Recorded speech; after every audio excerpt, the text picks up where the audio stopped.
Have your attention. We have the very fine mayor of the city of Chattanooga here, and at this time I'm going to ask him to speak. Mayor Patrick. Thank you. Our friend, Mr. Red Skelton, what an honor and a privilege it is to officially welcome you to the city of Chattanooga. And in so doing, I want you to know that our people are looking forward to your presence with us. Of course, your many years of tremendous reputation precedes you, and we are so You can't prove that. Oh, yes, we can, friend. And it's my privilege to present you with a key to the city and a certificate that I would like to do, if I may. Yes. And in this, it's an ambassador of goodwill, and it only puts a very small obligation on you if you will accept this from me on behalf of our people, and that is... You can throw anything at me. I know Blanton.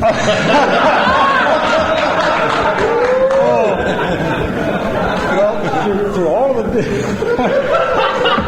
all the deeds that you have exhibited on all the years that you have been so great to the general public, would you accept the responsibility of furthering the fame of Chattanooga's beautiful mountains, its lakes, its winding streams, its historical heritage, all of its gracious southern living, and remember us friendly on your journeys from henceforth? If you would, I would like very much to present this to you. Thank you, sir. Oh, it's just Very a kind. real privilege. I understand that you're going to Washington tomorrow Yes. for National Red Skelton Day. Yes. Oh, that's fantastic. And here is a key to the city, which has embossed on it the seal, and it's made in the form of a tie tack because we want to have a little utility value. They had those made when the town was much smaller. Yes. Thank you. That's very To have kind. the privilege of welcoming you here and looking forward to Saturday night to spend an evening with you. Thank you. And you're gracious. That's my Well, you're very kind. Thank you so Thank you much. very much. Thank you so much, sir. Well, that's very, very nice. Very dear. Well, they can ask any questions you care to, I suppose. Would you start off by telling us about the National Red Skelton Day tomorrow? I don't know a thing about it. They called me up and wanted to know if I would come back. They're going to be a parade, and I'm going to ride in the car with the vice president's wife, whoever she is. It's the national mime artist. It's pantomime artist, and I guess they've taken it from France, I suppose. It was first done with Marcel Marceau, and then from that, before then was Fernandel and Rameau. They received an honor like that too, but more so with Marcel Marceau because of being a mime artist. And I'm a combination of mime, pantomime, and verbomime. To explain the last word is mime is when you use no props whatsoever. Pantomime is when you know the necessity of props and how to use them. Like Charlie Chaplin, for instance, he was a silent picture star, not a mime artist. Charlie Chaplin, Buster Keaton, those were pantomimes that they were doing, actually. But a verbomime is like the routine that I do with using a lot of gestures, talking at the same time, and using props. So that's... Talking out loud? Yes, I try to. Well, sometimes you talk in your mouthy words, but nothing's coming out of your mouth. Well, in certain sketches I do. That would be mime without any props or anything. You still have to express.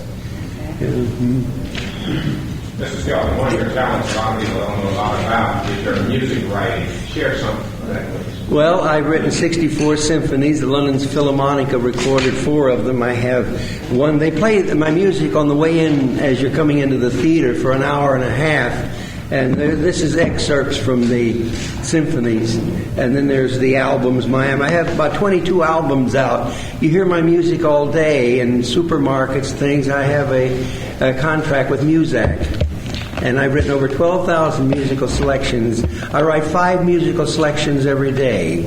I start my day off after I shave and bathe. I write a love letter to Mrs. Skelton. Then I do a pencil sketch to illustrate something in the letter, whether I'm at home or away. And then I write 5 musical selections. Then I write an outline for a short story. I'll go nuts here with these trains. Yeah, boy, they bring back a lot of memories, you know. And, I'll bring back some more memories. You remember John Lawrence? yes, I was with his stock company years ago. Wasn't he the man that gave you a star on the stage in Indiana? No, I had been with medicine shows before that, and a showboat, and then I went with John Lawrence. Then I went with the Dubinsky brothers, who played through Tennessee. I was through Tennessee with the Dubinsky brothers, and also with Hagenbeck and Wallace Circus. And I told the audience last night, I'm back here by popular demand. I was here in 1924. Skelton, Yeah. you've often been referred to by a lot of people as the grand old man of comedy. Of all of the characters you played, who's your favorite? The one that had the best script. No, I liked them all. I had a chance to express myself the same as each of you do. We're all 5 or 6 different people. And the writers at one time, I wrote my complete radio shows and television shows, and would give the outline to the producers. And then they would turn it over to the writers. And the writers were giving me jokes for Clem about married jokes. Well, Clem wasn't married. So we developed a character, I did rather, of George Appleby. First it was J. Newton Numbskull. And the first show we had to take it out because there was a guy who sued us. His name was J. Newton Numbskull. I said, we'll be hearing from Clem Littlehopper any day now. But then for Clem, I could do farm jokes and Deadeye, the braggart that's always going to do something and never does. And then with Freddie, I had a chance to really show people who have nothing or who think they have nothing, and how this little man with his ingenious ways could take like a sardine can and make it a beautiful cigar box for himself, you know. Yeah. So that I had a chance of expressing myself the same as you do each day. But I don't suppose a lot of people have philosophically delved down into that to find themselves. We're all different. You get up in the morning, you're one person, and as you're driving to work, and I get there, I'm going to tell that guy off today. And as soon as you see the guy, you're going to talk. Hi, Charlie, how you doing today? And I say, you never do it, you know. So, yeah. Excuse me, Mr. Skelton, we've got a flaw movie called Till the Clouds Roll By, Jerome Kern biography on the local television.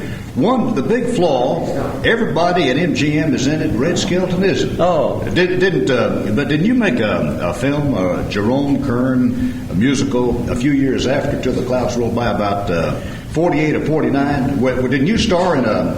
I was in several movies with that Jerome Kern did. I was also in a play that he did, Oscar Heimerstein, Jerome Kern, and Otto Arbach, A Gentleman Unafraid at St. Louis Opera. And didn't you appear in a remake of Roberta in the movie? Yes, it did. It was called Lovely to Look At. It was Zazu Pitts. I got to tell you something funny about that. Zsa Zsa Gabor, she had to walk this full length of this stage, see, and she's supposed to walk up to the piano player and look at him and say, "Oui, monsieur." That's all she's supposed to say. On the 27th take, she walked up to Mervyn LeRoy and she says, I'm not with it today. She says, I had an argument this morning with George. She was married to George Saunders at the time. And she says, George doesn't want me to be an actress. And I said, tell him you got nothing to worry about. Yeah, that was in Roberta, yes, with Gar Champion and Marge. They were in it too. Yes, I did 48 movies at Metro. Is any of your comedy ever intended to be serious? Well, it's not to be laughed at.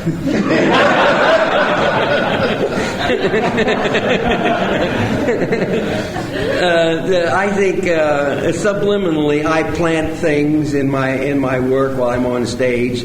Little things like when I play the colleges, I go in residence for 3 days. And I give lectures for the 3 days with questions and answers. And the first day is political science, propaganda, and communications. The next day is religions. And the next day is theatrical arts. So there are some serious moments, yes. Like my little Christmas shows, for instance. There was always a hidden message there somewhere that I was lucky for a good many years. They never read any social significance in anything I did, so... Mr. Skelton, I just read... Would you call me Red? Okay, Red. Sitting at the head of this table, I feel I'm going to get the check any minute. Don't worry about it. I just read a quote, I think, last night in one of the papers where you said you wouldn't be interested in television unless they cleaned it up. Yeah, that's been going on for some time. No, I think young people now and television has to sell one thing, and that's mediocrity, because you cannot fill in 24 hours of the day. Now, before I make any of these statements, please bear in mind I have no hard feelings and no bitterness. I have no causes that I'm fighting. These are facts, and I merely state them the way I see them. Young people, the comedy that they write today, if you'll notice real close, every show is the same subject. Every comedy show, if it's two girls together, it's the same subjects all the way through. And actually, it's a shortcut for thinking. Anytime you use off-color jokes or suggestive materials of any kind, you're belittling your audience. And I think if you're going into people's homes, you should show some dignity. I don't care if it's a shack that someone's living in. It's their home, and you should show respect to it. In a theater, I think when anybody walks in, they lay down $5 or $6, $7, whatever it is for a ticket. That when they go in, you should put yourself beneath that audience. Give them the benefit that they have an intelligence of their own, and they can figure out things you're saying. You don't have to refer to the body movements and four-letter words. I don't think they're funny. I never did. I know more dirty jokes, I guess, than any guy alive, but I don't, if I'm with a few of the guys, we whisper one to each other. But I don't think you should have to pay for anything that you could see written on a wall in a restroom. To care to comment on two of the more popular figures today, Robin Williams of Mork and Mindy and Steve Martin, who seem to have hit it big recently. Yeah. Comment on their style of humor. I haven't had an opportunity to see either one, because the nights that they're on, I'm usually doing a show, and I've seen Steve Martin only on the Johnny Carson show. I saw about 3 minutes of his special he was doing, and what he was doing I thought was funny. He had a lot of the short bits like they did in silent picture days, but they did it around a whole plot. They didn't stop with just one joke. It was a series of them, boom, and one built on top of the other, where now it's like a quick blackout. Talking about off-color material, things that they do, to give you an example of how it has changed.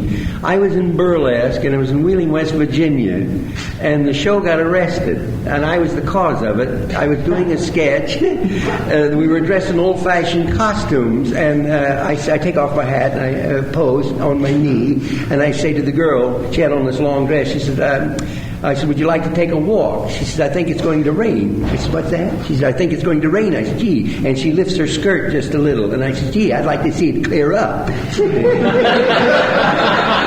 And we got arrested. Now you do that on the stage, now they look at you, they say, I don't get it. Great question now about old John Lawrence. Yeah. I knew John Lawrence personally. Yeah. I interviewed him back in 48. He talked more about Red Skelton, I guess, than any other character on the stage. Yeah, I did horrible things, though, on the show. He talked about some of them. Yeah. Now, for instance, do you remember the Wabash River? Yeah. I learned to swim there. My father, as a matter of fact, they have a bridge across the river where they taught me to swim. My father would take us out in a boat and throw us over, and you'd have to swim back. The swim wasn't bad, but cutting your way out of that bag with them cats was worse. Obviously, I just told a joke because my father died before I was born. He died in May and I was born in July. I guess he couldn't face it. Yeah. Go ahead about the Wabash. What he was talking about, I think Major Yardley, may not remember the name. He had you, apparently, that's what John Lawrence told. Now, John Lawrence was a showman. He wrote a lot of the script, and you changed most of John Lawrence's script so John. Yeah. You ever remember swimming across the Wabash River, in Wabash River, with an overcoat on and a pair of water wings? No. No. That was John Lawrence's showmanship. Well, that's nice. Sounds nice. It was good yarn, I think. I wish I'd have done it now. No, I don't remember anything like that, but I did do a lot of things to him. I was with an Uncle Tom's Cabin show once, those Tom shows, and I played every part but Mrs. Sinclair. I played Mr. Sinclair, Lawyer Marks, and Uncle Tom, and little Eva. I played Eliza crossing the ice, and I was just a kid, and I was so anemic. This is a true story. In the apron, and I had this little doll in my arms, and in my apron pocket, I had a half a pound of liver so the dogs would follow me. And I got fired. I was playing little Eva with a wig on, see? And they had those curtains. The guy, the prop man was back there turning this thing, and it looked like clouds going by. It was on wheels, They turned this thing, and Uncle Tom says, "My body may belong to you, but my soul belongs to God." And little Eva's line is, "I'll see you again, Uncle Tom." And with that, I'm on a wire, and the wire turns. See? And I'm looking at it. I says, "I'll see you later, Uncle Tom. I'm backing into heaven." And I got fired. No, I used to walk. It was one of John Lawrence's things, and finally he says, "If you do that again, I'm gonna have to let you go because it's a serious part." Well, it was one of those things with a sawmill thing where this lady's on this thing, this log, and she's going to be sawed, and I'm supposed to run in like an idiot. Instead of running over and say, "I'll get you out of there," I'd go down to the look at the audience and say, "I'm afraid it's too late." I said, "Why don't I just run over and get her loose?" He says, "Goes the line, you're supposed to make suspense." I said, "Suspense? She's been there for 10 minutes. Guys, that wheel was coming close, and I'd break up and I'd start laughing every time. I'd say, "I'm afraid I'm too late," What are present TV plans for the future? None whatsoever. I own all of my programs, and as is this moment, they're worthless because, truthfully, I haven't been off the air long enough. I've been off 8 years, and I think maybe in a couple of years they may be of some value. But like I made the statement before, I just soon go around the country and meet people the way I'm doing now. And I can find out what they're laughing at, really and truly. So when I go on, it will be a special. I hate that word special to begin with. I'm like Jack Benny. A special is when hamburger's 10 cents a pound. So if you're going to give the people something special, make it a special. So why just use a word and everybody's tricked into seeing an hour and a half of commercials, And to getting back to your question about going on television, I point out to the young students that ask about this, that selling not only mediocrity, they have to do this because there's not enough programs to fill in the 24 hours, like I said a minute ago. So they fill in with whatever they can. If one show is better than the other, the sponsors then say, "Give us some more shows like that and we'll sponsor it." And if it gets too big, then they'll find some reason that they've let them go. And they use the rating system as what shall we say, their scale for these things.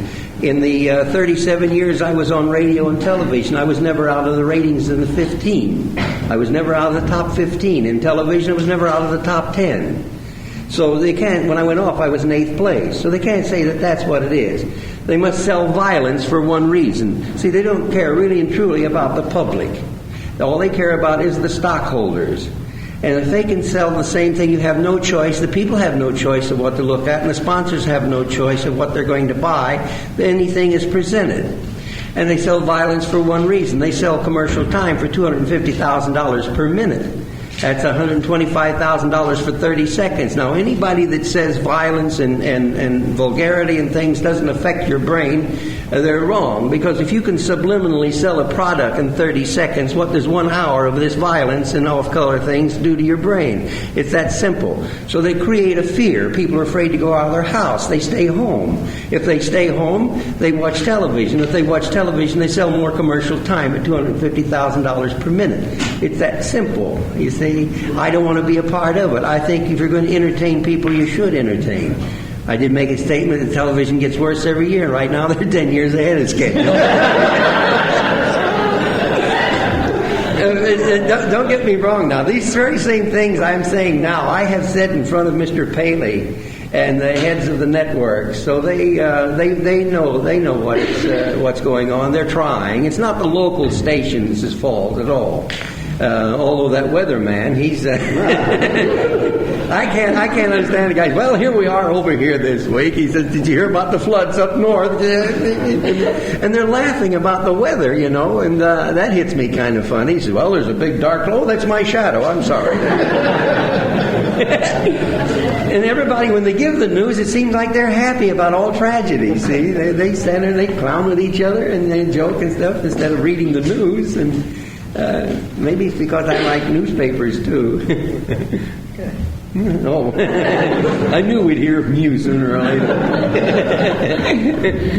How do you describe yourself nowadays? Content with what you're doing? Would you like to any? I don't think anyone is content with what they do. I'm happy. I have no. I don't dislike anything. I don't hate my enemies because I made them.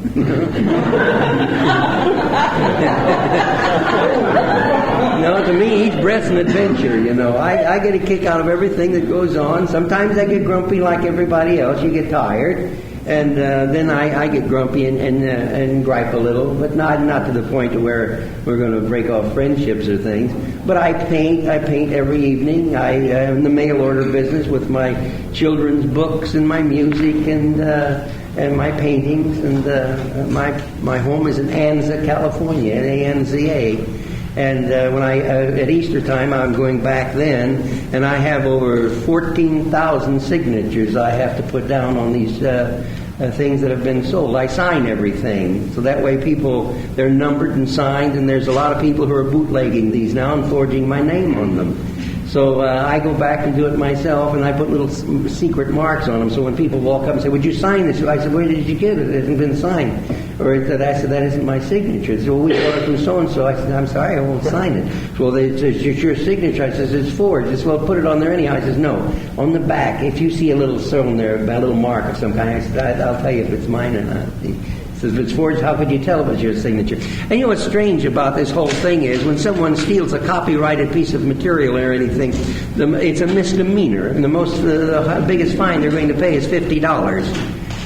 Forgery is a little bit if you can catch them and see them sign at that time. And so I said to the guys who've been doing this, I can get all their names together and go down with a bunch of checks, forge their names and get some of your money back. You still paint clowns? Yes, I paint clowns, a lot of them. I paint still lifes, landscapes, and portraits. But clowns seem to be what people like the best, and that's what I guess I've gotten commercial of that in. But I still paint what I like. I don't paint what they say, like the Freddie the Freeloaders. They sell so quick. And so you put out a limited edition of 5,000, they're gone in no time. So they said, "Paint more of those." I said, "No, I paint what I want to paint, And someone asked me in one of the interviews the other day, this is how did you get interested in painting? Well, I wanted to paint all my life. When I was a little boy, I stayed after school in the art class and would clean all the paint pots and stuff and scrape the best paints off into little tubes and little jars of my own. And because we were very poor, I couldn't buy paints and things. And my brushes, I would cut big hunks out of the back of my hair. And then I would wrap them around on a stick or a pencil or something. Make my brother a lot of hair on the paintings, but I mean... But then when I was in burlesque, I was on the Mutual Wheel. We did 2 shows a day, and in between shows, I would go to the art galleries, and I really got interested in oil paintings. I walked into this gallery, and I'd never seen surrealist paintings before. So I said to the guy in there, I said, "What, some kids come in, mark up your wall? What is this?" He says, "No, don't you know what those are?" I said, "No." He says, "Those are Pissarros." I said, "What?" He says, "They're Pissarros." I said, "Really? You going to sell these things?" He says, "Going to sell them." "Do you see that painting over there?" I said, "Yeah." He says, 5,000 wouldn't buy that. I said, "I'm one of the 5,000.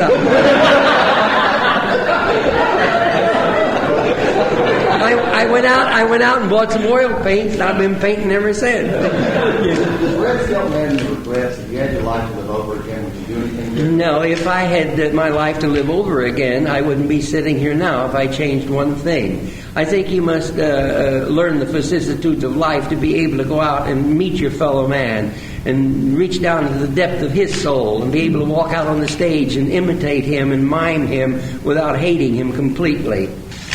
I wouldn't change one thing. There's a lot of things that have happened in my life that I would like to have changed, but even with men who took me for as high as $8 million, attorneys and businessmen, managers and agents, I have no regrets about that because, like my mother says, it's better to be stolen from than to have to steal. So I go out and I think if they take everything away from me, I can stand on the corner, entertain for a few minutes, pass the hat, get enough money to rent an auditorium, and I'm back in business again.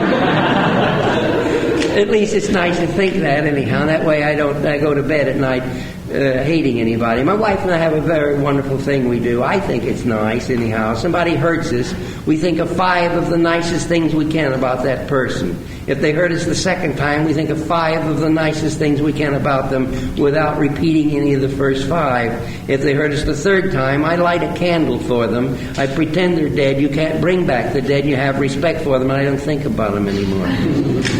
It works. I understand you lost a member of your family to leukemia. Are you involved in any kind of a fundraising for that? I have the Red Skelton Foundation, which you couldn't give a dime to. I do these things on my own. I'm a 33rd degree Mason. I'm going to New York in May. I'm receiving the Gold Distinguished Medal of Honor.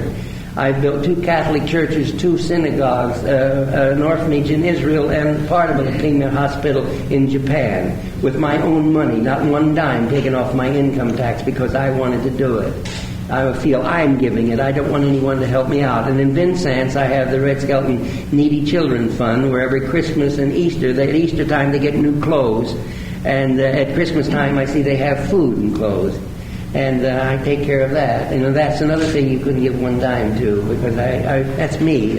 That's ours. That's Mrs. Skelton, mine, and my daughter and my granddaughters, which I love very much.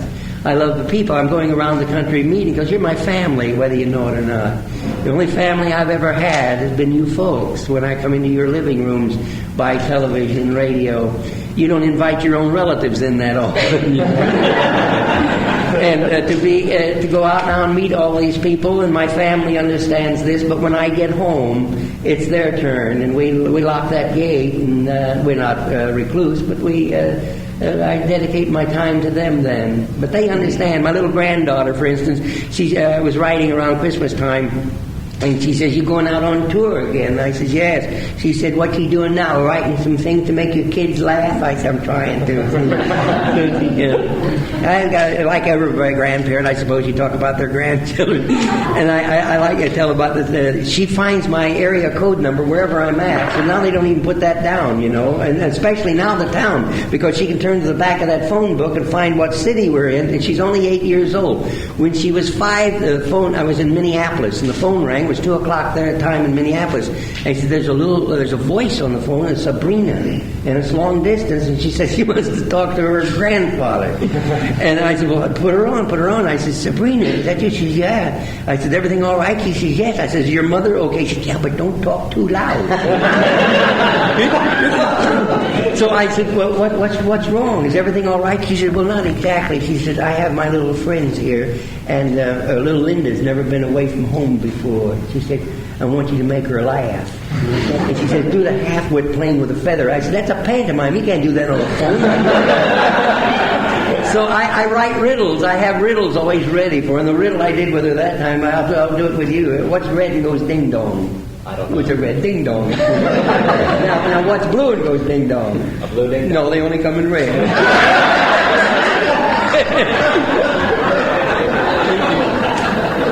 Now, I think jokes like that are just as funny as going out using 4-letter words. Don't you think so? I do, anyhow.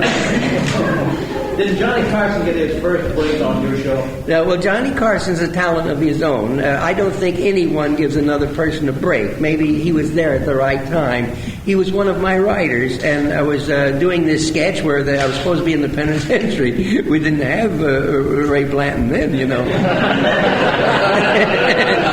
And so they says, he's gone over the wall, he's gone around the wall, he's gone under the wall. I wonder how he got out this time. And with that, I come through the wall with this thing around my neck. So at the dress rehearsal, I said, don't you think I ought to try and see if I can get through that doorway? So I did, and boom, I hung there, you know. And I was out for 48 hours, but while in the dressing room waiting for the doctor and the ambulance to come, they said, what are we going to do about the show? And they said, I raised up just as sane as ever. Well, I have a feeling sometimes I'm going sane. But I raised up, I said, get Johnny Carson. He'll do it. He's funny. Let him on there. So that was the first time Johnny was on Coast to Coast Network time.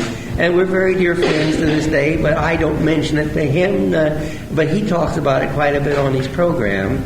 But like I say, if you've got talent, it'll come through a brick wall. There's no one going to help you get anywhere. And I think Johnny is a far greater humorist than even Will Rogers, because Johnny's on every night. That is when he's there. But he has to keep coming up with topical things that really it helps us the next day. Because when something happens, we say, gee, I wish I could think of something to say about that to relieve the tensions. And he tricks them now into waiting to hear what he's going to say to cover up what he just said. But it's he really, like with Will Rogers, he would have a month to do the same joke. Where Johnny, when he's on, it has to be every night. Something can be a facsimile of the same joke, switched around a little, but I think he's great for our nation right now. No, I don't smoke at all. When I was in with the circus and with the tent shows and things, I had a corn cob. I do the tramp with a corn cob. Then when I got into burlesque, a straight man says to me, "Why don't you use a real?" I was using a rubber cigar, so do all these things, flip it up, catch it, and all this stuff. He says, "Why don't you learn to do that with a real cigar? Then it becomes real." And they say, "Hey, look at that guy handles that cigar." So I went out and I bought a box of Isabella Generals. They were 10 for a quarter, and it had a blunt end. All my cigars I buy, they have to be with a blunt end because that's all part of it. So how you live with what you may call a superstition. I went back after this. I went out and worked with a cigar, and after that show, a man came backstage and says, "Have you ever thought about going into vaudeville?" He says, "I'm Eddie Nelson." I said, "Yeah, I saw your act at the Lyric, the Painters." He said, "Yeah." He said, "Well, the fellow's leaving, and I think you can handle it pretty good." And he said, "I can give you $175 a week." Well, I was only getting $50 a week in the burlesque theaters. They could have given me $1,000 because I wasn't even getting the $50. But from that time on, I've always connected the cigar with money, and it's sort of like a security blanket, I suppose. That and the fact, too, that I hold on to it when I'm talking. From the Tibetan monks, for instance, they carry what they call a conversation piece, a rock. When you get angry, the first thing happens, your fists clench. And by having something in your hand, there's nowhere for those energies that are going out through your hands. All your energies go through your fingertips. And so that has nowhere to go. So it hits something that's there and it goes back into your body again. That's why when you go to church and you say the rosary, they say, "I feel better." I said the rosary. Well, you felt something for a few minutes and it restored energies to your body. The Buddhists use prayer beads. The Hebrew religion uses the mezuzah. The Persians use the little round ball. Every religion has a symbol of some kind that they hold on to, and it's only returning energies back to your body again. So I basically use the cigar, I guess, for that too, because I hold it mostly like that. Of all your characters, which one's your favorite? Like I said a while ago, the one that had the best script. I like them all. They're all part of me. Somewhere in each one of them was a part of me. I was expressing myself. So that I could do political jokes. I had San Fernando Red, and then the other characters didn't come in there. Oh, we weren't expecting you, Easter. All right, show up for a few minutes. Yes, right. The beard, no, as they were expecting the Easter. Yeah, if the audience calls out for it. Last night they called out for it, and then someone yelled Clem, so I did Clem. I try to answer the request, but I don't do any of the characters in my show at all. Someone in the audience yelled, I couldn't do Freddie because it would take 10-15 minutes to get the makeup on, and just a quick glance at the person is it's a lot of time to take up just for one, "oh, there he is" thing. And I think they remember you pretty well, just the thing. Did you ever consider entering politics? Sir? Did you ever consider entering politics? No. I could have. I'd have been a good politician because once my mind's made up, I'm full of indecisions.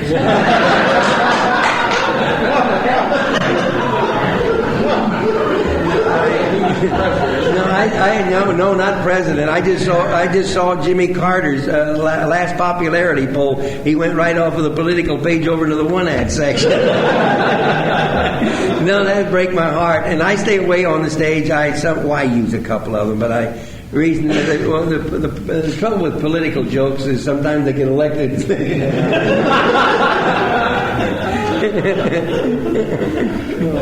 I've always been curious about is after as many performances as you have done, do you still get excited and enjoy it every time you put your makeup on? Yes, I have fun, dear heart. I really do. And there's articles that they say he's a nervous wreck before the show. They come back and wake me up sometimes. You were there last night. I was a nervous wreck, wasn't I? Sure was. No, I have fun. I can't wait to get out there. I'll tell you why. Like I say, they're my family. And if those people bought tickets to come in to see me, they're my friends. So why should I be nervous in front of my friends? So I go out and just have fun, you know? Yeah. I love it, yes, I like it. Like I say, each breath's an adventure. I'm not going to take life seriously because you're not going to get out of it alive, you know. Another thing I've noticed that if you're really uptight about it and something goes wrong on stage that you are not prepared for, you sit there and go, oh! Sit there and you depend on somebody else to cover it up, and the other person, it makes them uptight because you're depending upon them. No, I used to, on my television show, every rehearsal we did would be different, you know. And I would say to the actors, after the first day of rehearsing, at 5 o'clock we had a preview in front of a live audience. And then I would listen to the audio tape. And I would go home and listen to it and then change. Anything got too big of a laugh, I'd take out completely. You understand? Because people, when you're watching something, they say, hey, did you see that come in? Now you missed the next three things. So I took jokes about the same amount of laughter all the way through. The whole show stunk, but nobody noticed it. But I would say to the actors, I'm not going to say anything that you haven't heard in any of the rehearsals, because I dislike actors that go out deliberately and try to break up actors. It isn't fun. But if something goes wrong, then you cover up for them, and it's really fun then, and it's natural. Two of the funniest ad-libs that was ever on my television show, one was with Vincent Price, and the other was with John Wayne. Vincent Price was supposed to be an art connoisseur, and he found out that I had a very valuable Leonardo da Vinci painting. And it was Freddie the Freeloader. It was hanging on the wall down in the shack, see? So he comes in, and Jackie Coogan was in the sketch, and Jackie read the wrong line, which was Vincent's cue. So when he comes in about 5 minutes too early, he realizes all of a sudden, so he's not going to be there with egg on his face because we're shooting now. It's the night of the show. So he looks on the wall and he says, oh, why, that's a Da Vinci. Now you can just see the man go blank. This man, this beautiful vocabulary, saying a Da Vinci. Now to cover up, he turns to the audience and he says, an original.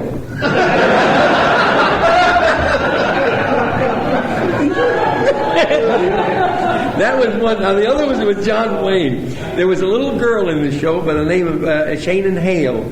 And she, like everybody, loved John Wayne very much. And so I said, go over and tell him how much you like him, what the heck, and get on with the script. She said, well, I've never worked with anybody like that. Well, go over and get acquainted. So we took a couple minutes out, and John talked to her and stuff, but she's still nervous. Now she's called all of her friends and everything to say, watch the show, because I'm working with John Wayne, you know. It's one of those things. Now, she was a waitress, and we were doing True Grit. John had a patch over one eye, and I had a patch over the other eye, as dead eye, see? And we're both looking at each other. Now, she's a waitress, and she hands John a cup of coffee. See, he's sitting at this restaurant on this counter, and she forgets and leaves the spoon in the cup. And John picks up the cup. He said, well, I better take that out of there. I don't want this to happen again.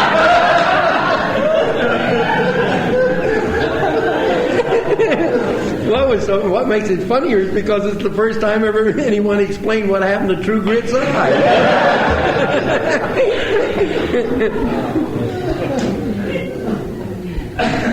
Do you have any more questions? I want to thank all of you for coming today, and I hope that you got something out of this. I did, anyhow. It's nice meeting all of you and getting the plaque and everything, and thank you very much.